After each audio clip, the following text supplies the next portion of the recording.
পুরী বেড়াতে গেলে কোণারকের সূর্য মন্দির দেখেনি এইরকম ট্যুরিস্ট মেলাভার। রহস্যে ঘেরা এই কোণারক মন্দির নিয়ে অনেক কাহিনী প্রচলিত আছে।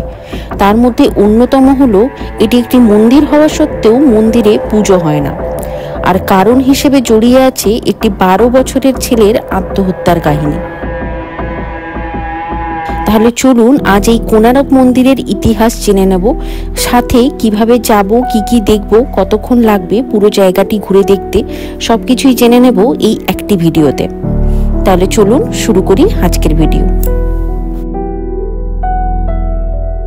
1250 সালে রাজা নরসিংহদেব এই মন্দির নির্মাণ কার্য আরম্ভ করেন। বলা হয় রাজা তার 12 বছরের জমানো সমস্ত রাজস্ব লাগিয়ে এই মন্দির নির্মাণ কার্য শুরু করেছিলেন। এই তথ্যটি পাওয়া যায় আবুল ফজলের আইনি আকবরী বই থেকে। কোণার্কের কোণ অর্থ দিক এবং অর্ক অর্থ সূর্য। সূর্যের দিককে নির্দেশ করে এই মন্দিরটি, তাই এমনভাবেই মন্দিরটি নির্মাণ করা হয়েছে যাতে সূর্যের প্রথম কিরণ মন্দিরের সিংহদুয়ারে এসে প্রথম পড়ে। 1200 কুশল শিল্পী শুরু করে এই মন্দির নির্মাণ কার্য। পুরো মন্দিরটি রথের আদলে তৈরি করা হয়। রথের মধ্যে অধিষ্ঠাতা দেবতা হলেন সূর্যদেব। 7টি ঘোড়া 12 জোড়া চাকা দিয়ে তৈরি করা হয় মন্দিরটি।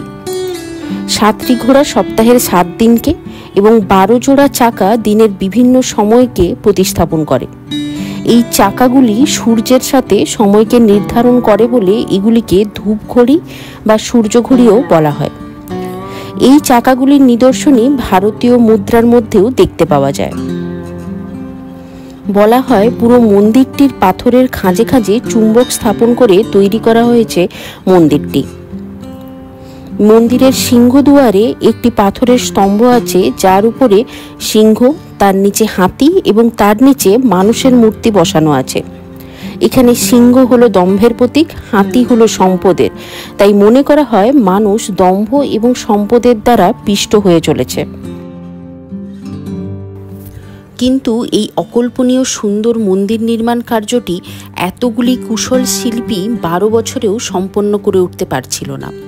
মন্দিরে দেবতার মূর্তি কিছুতেই স্থাপন করা যাচ্ছিল না। তখন প্রধান কারিগরের পুত্র ধর্মপদা এসে এই সমস্যার সমাধান করে। গম্বুজের উপরে চুম্বক স্থাপন করে এবং এর ফলে মন্দিরের সূর্যদেবের মূর্তি ঝুলন্ত অবস্থায় স্থাপিত হয়ে যায়। মাত্র 12 বছরের একটি বালক এই কাজটি সম্পন্ন করে ফেলল, যেটা এই 1200 সুদক্ষ শিল্পী করে উঠতে পারছিল না। এই কথাটি যদি রাজার কানে পৌঁছয় তাহলে রাজা সকলকে মৃত্যুদণ্ড দেবে, এই আশঙ্কা হয়ে ওঠে। এই আশঙ্কা থেকে সকলকে উদ্ধার করে ধর্মপদা নিজেই। মাত্র 12 বছর বয়সে এই 1200 শিল্পীর প্রাণ রক্ষার্থে নিজের আত্মাহুতি দেয়। গম্বুজের উপর থেকে ঝাঁপ দিয়ে সমুদ্রে নিজের প্রাণ বিসর্জন দেয় এবং এই 1200 শিল্পীর প্রাণ রক্ষা করে। মন্দির নির্মাণ কার্য সম্পন্ন হয়েছে শুনে রাজা মন্দির দর্শন করতে আসেন। মন্দির দেখে তিনি যথেষ্টই সন্তুষ্ট হন, কিন্তু অচিরেই তিনি জানতে পারেন ধর্মপদার আত্মবলিদানের কথা। যে মন্দিরের সূচনায় কোনো বালকের মৃত্যু দিয়ে হয়েছে সেই মন্দিরের পুজো তিনি বন্ধ করে দেন এবং মন্দিরের গর্ভগৃহের দরজাও তখন থেকে বন্ধ হয়ে যায়।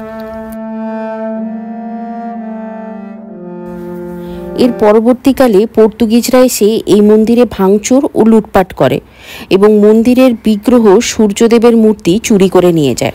বলা হয় মন্দিরের গম্বুজের উপরে স্থাপিত যে চুম্বক, এই চুম্বকের টানে অনেক জাহাজ সমুদ্র থেকে আকর্ষিত হয়ে এই মন্দিরের কাছে চলে আসে।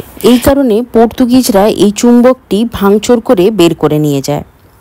ধীরে ধীরে মন্দির অনেকাংশেই ভেঙে গেলেও এখনও এই মন্দিরের সৌন্দর্য মানুষকে আকর্ষণ করে যায়। 1884 খ্রিস্টাব্দে ইউনেস্কো ওয়ার্ল্ড হেরিটেজ সাইটের অন্তর্গত হয় ওড়িশার এই বিখ্যাত মন্দিরটি। এখন এই মন্দিরটি রক্ষণাবেক্ষণ এবং দেখভালের জন্য এন্ট্রি ফি করে দেওয়া হয়েছে। মাথাপিছু ভাড়া পড়বে 40 টাকা করে।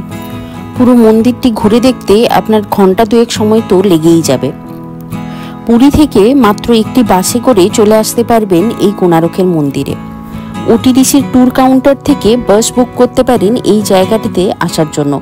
এছাড়া পুরীর যে কোনো লোকাল বাসে জিজ্ঞাসা করলেই আপনাকে এখানে পৌঁছে দেবে।